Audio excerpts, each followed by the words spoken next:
Legends of yesteryear, Jesse Livermore. You know, there are people they call legends, not because everything was perfect for them, but because they lived their lives in such a way that they left behind stories. Jesse Livermore is just one such a case. He's one of those whose name over time becomes increasingly shrouded in mystery. But let's take it in order. He was born, imagine, at the end of the 19th century in 1877, a small town in Massachusetts, and an ordinary American family, no silver spoon in the mouth. His father was a farmer, strict and stubborn, the kind of man who believed only in hard work with his hands. His mother, on the other hand, was softer and wiser. She sensed that her son's mind worked differently than others. Even then, Jesse was a strange child. Not in a bad way, but in that he didn't like digging the earth. He was bored with doing the same thing over and over again, but he adored numbers. His father didn't understand this. For him, life was simple work. Eat, don't work, don't eat. And so at 14, he simply up and left home. No drama, no movie scenes. He simply understood that if he stayed, they would break him. They would make him a farmer against his will. And so he ran away to Boston. Late 19th century, Boston isn't about skyscrapers and tech startups. It's about bustling streets, steam, newspapers, telegraph offices, and stock exchange that looked like a cross between a casino and an accounting office. And that's where Jesse finds himself. He gets a job as an errand boy at a brokerage firm, Payne & Weber, now part of the UBS AG. The firm's office was on Congress Street, the equivalent of Wall Street in New York City. Legend has it that Payne & Weber building was the first thing that young Livermore saw in Boston after getting off the wagon. His job is to write down quotes on a board. Imagine, the ticker isn't available everywhere yet. The numbers come by telegraph, and here's a guy sitting there simply copying down price after price for hours. Most people in this place would just do their job and wait for their paycheck, but Jesse begins to notice something strange. Prices don't move chaotically. They move in waves, jerks, and pullbacks. He sees that after a certain movement, the market seems to pause and then resume. He doesn't know the words pattern or crowd or psychology, but he feels it. And he begins to write things down, keeping his own notebooks, not just prices, but price behavior. Over time, a simple idea took shape in his mind. If the market behaves the same in similar situations, then there's money to be made. His first trading experience, of course, was in so-called bucket shops. Essentially, these were semi-legal firms where you didn't buy actual shares, but simply bet on price movements. Something like a very early version of speculation without owning the asset. Many considered it a dirty business, but it was there that Jesse learned the most important thing: reading price movements.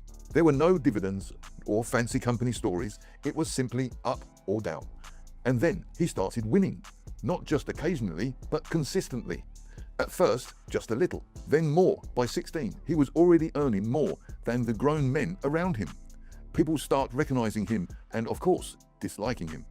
Bucket shops start banning him, really. They simply wouldn't let him in because he won too often. Imagine the level of absurdity. You're being kicked out not because you're a cheater, but because you're too good at reading the market. And instead of stopping, Jesse decides to move on. The real stock exchange, New York, Wall Street, a place where money, ego, and fear are mixed into one big cocktail. And he enters there with a same approach. No advice, no inside information, just price and volume, just crowd behavior. He quickly understands one thing: the market isn't about numbers, but about people who are afraid, greedy, doubtful, and follow the crowd. And price is simply a reflection of these emotions. If you think emotions are easy to overcome, you're sorely mistaken. I have a separate video on this topic. Be sure to watch it. I always have separate posts on my Telegram channel about how emotions can negatively impact your trading. The link in the description down below. Be sure to follow it. Plus, every week we have a giveaway for 100% bonus of your deposit. If you'd like to participate, comment "I want to join the giveaway" and I'll send you a special link. Now, let's get back to the legend of that time. At this point, he begins making huge amounts of money. millions of dollars at the beginning of the 20th century. He is called the Great Bear of Wall Street. He profits from deadlines when others go broke, especially during panics. The 1907, the financial crisis, chaos, banks collapsing, people hysterical. And Livermore makes a fortune because he is not afraid to go against the crowd. If he sees that logic is on his side, he was one of those who quickly understood one simple, brutal thing. The market doesn't like the overconfident. And the moment you start thinking you're smarter than everyone else, the market immediately brings you to your knees. This happened to Livermore more than once. After this first big success on Wall Street, he felt like a king. And how could he not? A guy with no education, no connections, no last name, yet he earned more than bankers in top hats. Money flowed like a river. He lived lavishly, expensive hotels, the best restaurants, women, and feeling that the world was at his feet. But at one point, all of this began to crack. He began to deviate from his own rules. The funniest and most tragic thing at the same time is that he knew the right way to do things. He wrote about it, spoke about it, thought about it, but at the same point, he started listening to other people's advice.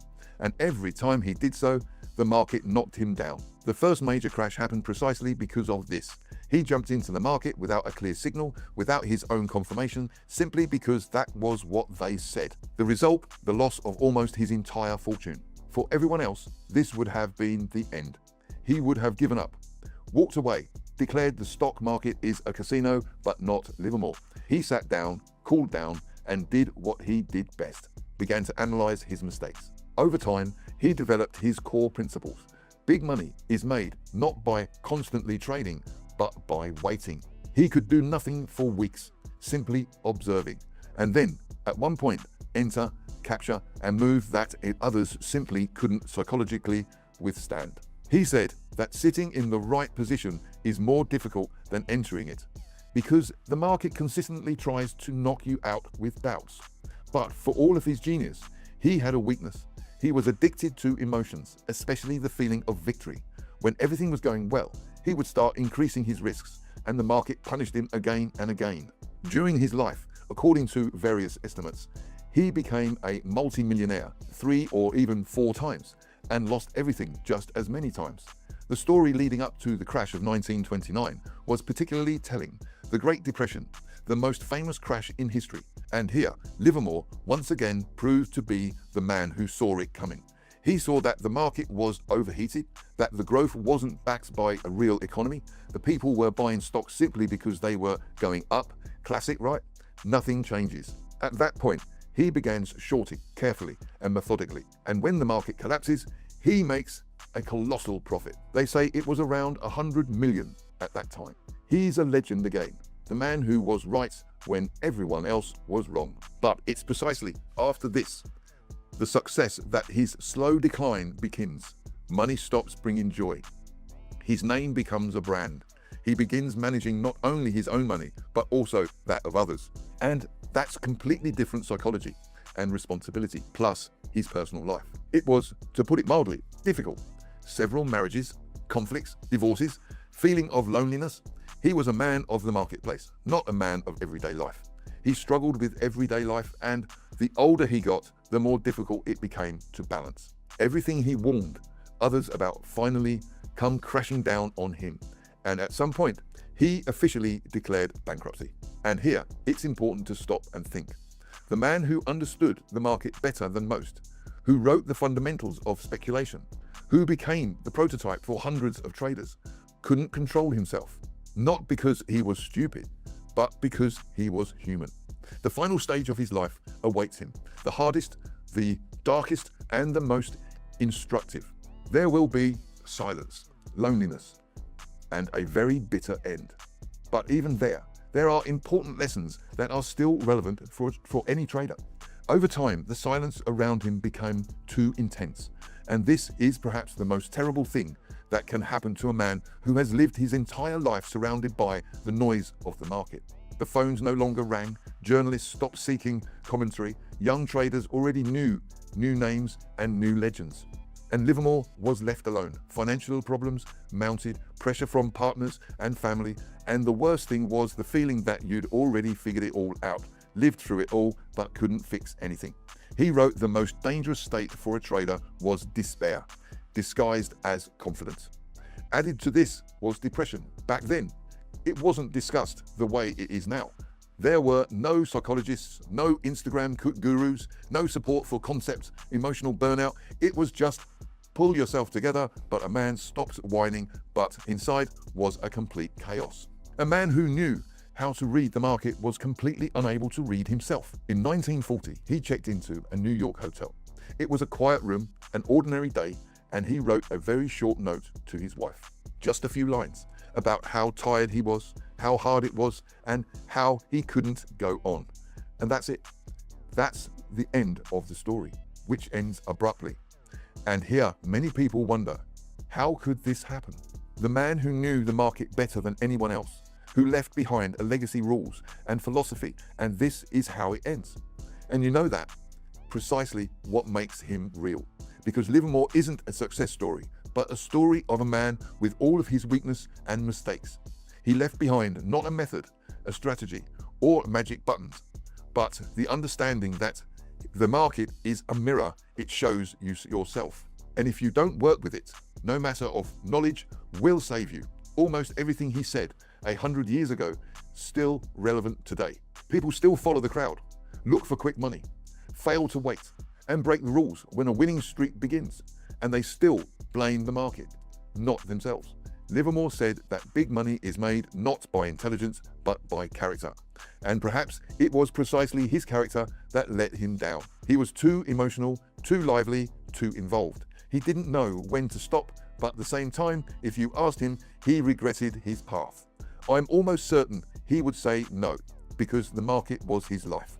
And that's why people still talk about him, not because he always won, but because he was honest with the market and, as best he could, with himself. If this story resonated with you, and you understand that trading isn't about luck, but about mindset, discipline, and self-improvement, then that's exactly what I do in my Telegram channel. There are no legends or fairy tales there, but there is a real market. Daily analysis, trading sessions, entry logic, mistakes, and conclusions. If you want to see trading for what it really is, this is the place for you.